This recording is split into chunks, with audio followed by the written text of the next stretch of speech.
Olá pessoal, tudo bem? É o professor Éder. Quero falar um pouquinho com vocês aqui da função da coluna, né? Então, nós temos uma função da coluna e quando eu tenho alteração da função dessa coluna, o paciente apresentador apresenta processos degenerativos. O que eu tenho que entender? Que a coluna, ela tem uma parte anterior, né? Que é a parte dos corpos vertebrais e do disco, que é o local onde é feito para suportar o peso, onde se ocorre a descarga de peso. Então, tem até o disco aqui para se absorver o impacto. E a parte posterior, aqui onde tem as articulares, né? Tem os processos espinhosos, transversos, é um local que eu digo que é feito para o movimento. Então, quando a coluna está com as suas curvaturas normais, ela está funcional, aqui ocorre um movimento harmonioso, um movimento adequado. Há uma boa distribuição do peso, né? Se distribui bem no local correto, mas na parte anterior. Só que o que acontece, pessoal? Quando eu tenho, por exemplo, vamos usar de exemplo, aumento da lordose lombar. O aumento da lordose lombar, o que faz? Esse aumento vai fazer a compressão das articulares aqui posteriormente, né? Porque quando eu faço a extensão da coluna, por exemplo, eu aproximo as articulações aqui. Então, ó, vou aumentar, olha lá, aumentei a lordose lombar, ó. Eu vou gerar uma compressão aqui nessa região. Quando eu gero uma compressão nessa região, quando eu tenho aumento da lordose, eu vou abrir a região anterior e fechar aqui essa região posterior. Ao centro, que é para estar o núcleo do disco, esse núcleo ele vai caminhar anteriormente e ficar bloqueado. Aí no caso de um aumento da lordose lombar. Quando acontece isso, o que acontece? O paciente vai ficar em pé, e quando ele fica em pé, aqui que é para ocorrer movimento, vai estar suportando carga, porque eu tenho aumento da lordose. E a parte anterior, que é a parte onde é para se suportar carga, passa a se ocorrer muito movimento, ela fica hipermóvel. Eu gosto de dizer assim que a hipermobilidade é tudo que está acima da sua. Tudo que a estrutura faz acima da sua capacidade de movimento. Então o que acontece? Eu começo a gerar uma sobrecarga aqui no disco. Daí, o que nós temos que pensar? No movimento, né, de rotação, por exemplo, no movimento normal, as articulares vão estar bloqueando o movimento em uma amplitude segura. Você pode fazer tudo seguramente e não vai estar degenerando o disco. Só que quando eu tenho alteração dessa função, a parte anterior passa a fazer muito movimento quando eu altero essa função. Essa hipermobilidade faz com que se exerça uma tração, vamos dizer, das fibras do disco, faz com que se rompa. Então esse paciente vai fazer uma rotação e rompe as fibras e isso com o tempo pode gerar o que? A hérnia discal. Porque o que eu tenho que entender, pessoal? A fibra do disco, né? A fibra desse disco aqui, por exemplo, pessoal, eu vou ver se eu desenho aqui, vamos ver se risca. É, risca. Elas são oblíquas, assim, as fibras. Então elas são oblíquas, né? Elas são oblíquas, né? Dessa forma, tá?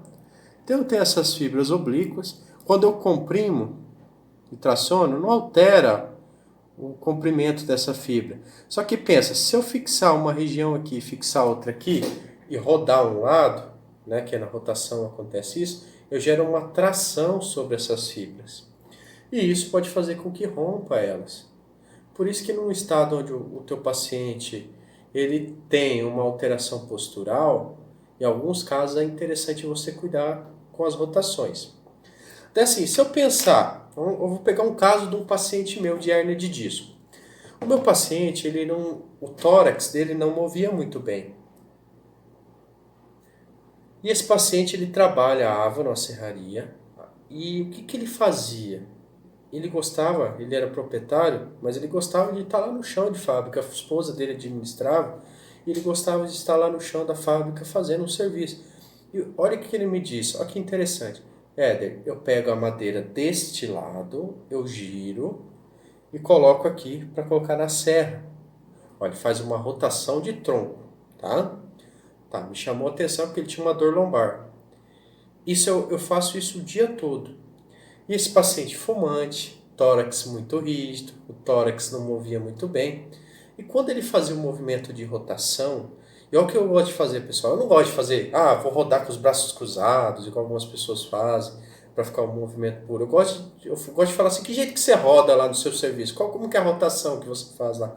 Ele fez o movimento.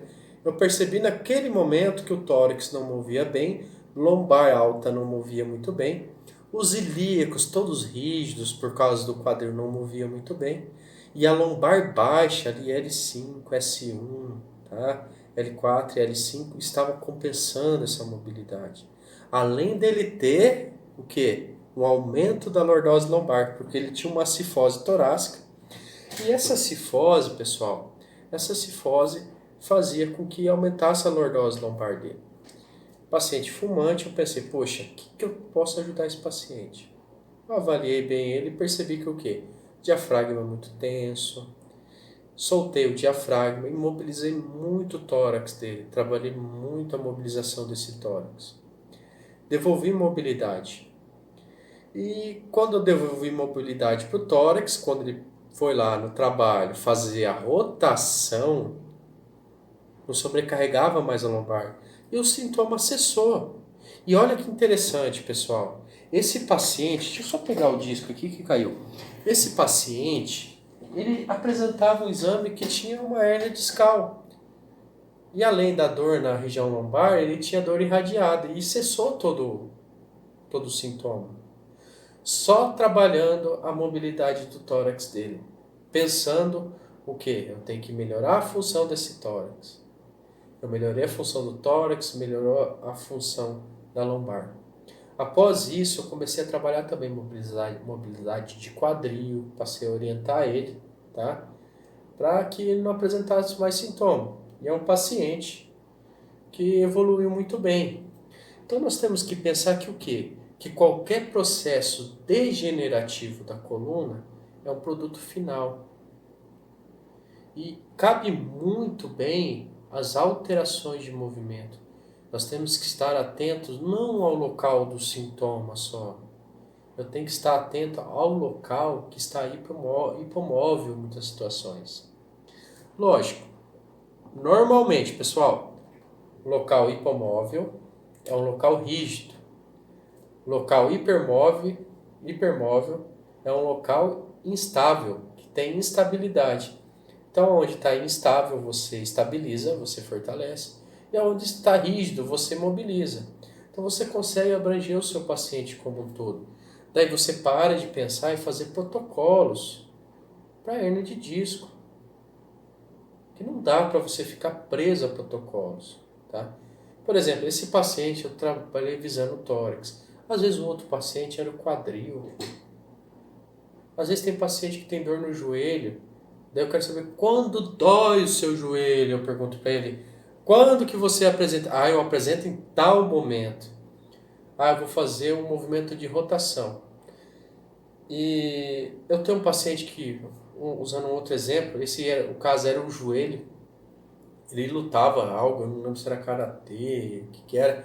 Ele não poderia tirar o pé do chão, porque senão o adversário dele poderia pegar ele lá com um golpe, alguma coisa, e ele perder, né, a luta.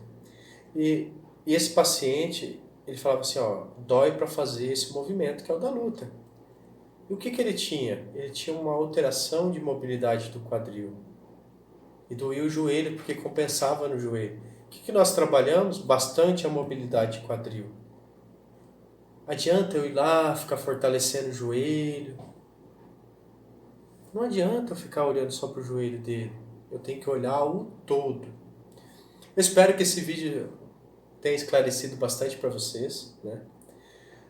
Eu passo normalmente todo esse conteúdo e muito mais no curso de Pilates Clínico Funcional, tá? É um curso que eu tenho, esse curso ele é online.